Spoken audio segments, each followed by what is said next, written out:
नमस्कार मंडळी. आजच्या या व्हिडिओमध्ये आपल्या सगळ्यांचे मनपूर्वक स्वागत आहे.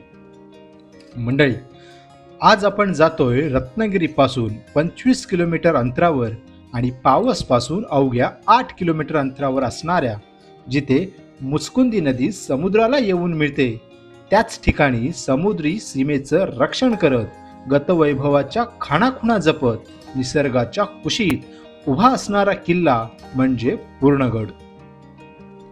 स्वराज्याच्या सीमा सुरक्षित करण्याच्या मोहिमेला पूर्णविराम मिळाला तो याच पूर्णगड किल्ल्यावर. किल्ल्यात प्रवेश करण्याआधी एक मारुतीचे मंदिर लागते.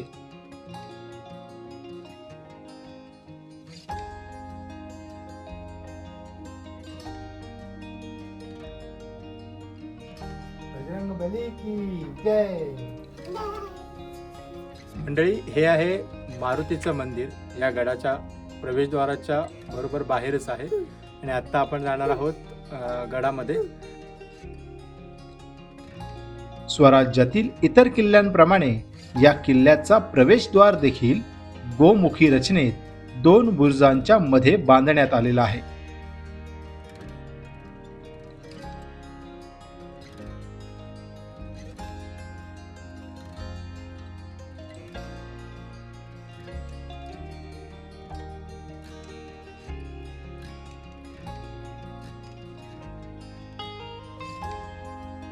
प्रवेशद्वाराच्या आत पहारेकऱ्यांच्या देवड्या आहेत.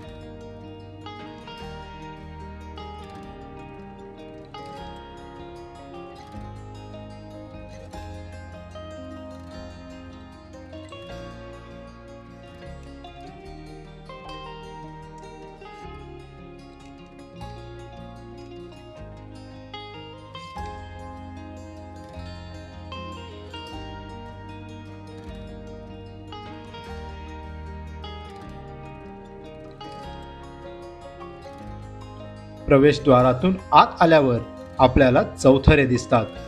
काही वाड्यांचे अवशेष दिसतात. त्याचप्रमाणे या ठिकाणी एक तुळशी वृंदावन देखील पाहायला मिळते.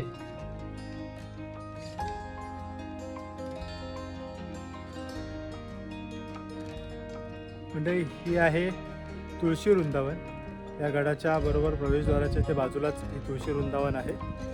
काही चौतारे आहेत बांधलेले आहेत त्या ठिकाणी. त्या ठिकाणी वाड्यांचे अवशेष असू शकतात किंवा सदरेचे अवशेष असू शकतात.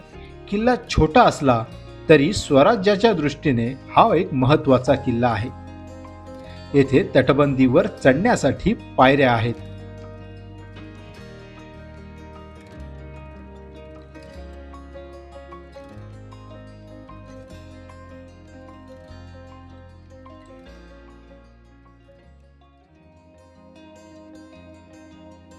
तटबंदीवरून गडाची पूर्ण फेरी मारता येते.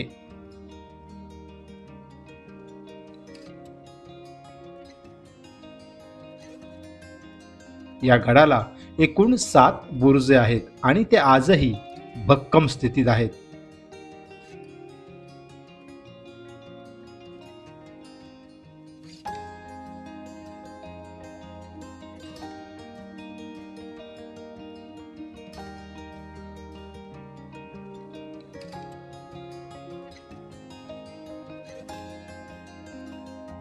गडाच्या बुरुज आणि तटबंदीवरून आपल्याला अथांग समुद्र पाहायला मिळतो. किल्ला फिरायला फक्त अर्धा तास पुरेसा आहे.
मुख्य प्रवेशद्वाराच्या समोरच पश्चिमेकडे किल्ल्याला एक लहानसा दिंडी दरवाजा आहे, जो समुद्राच्या दिशेला बाहेर पडतो.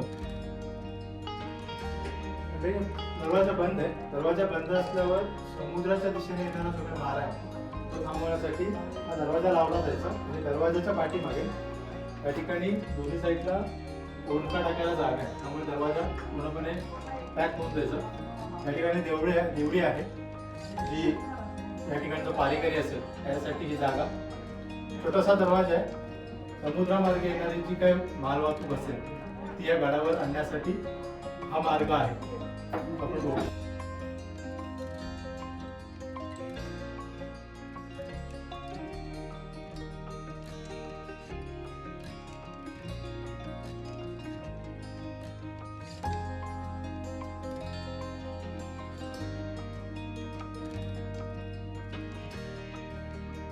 मंडळी, जर रत्नागिरीमध्ये आपण येत असाल तर या किल्ल्याला नक्की भेट द्या.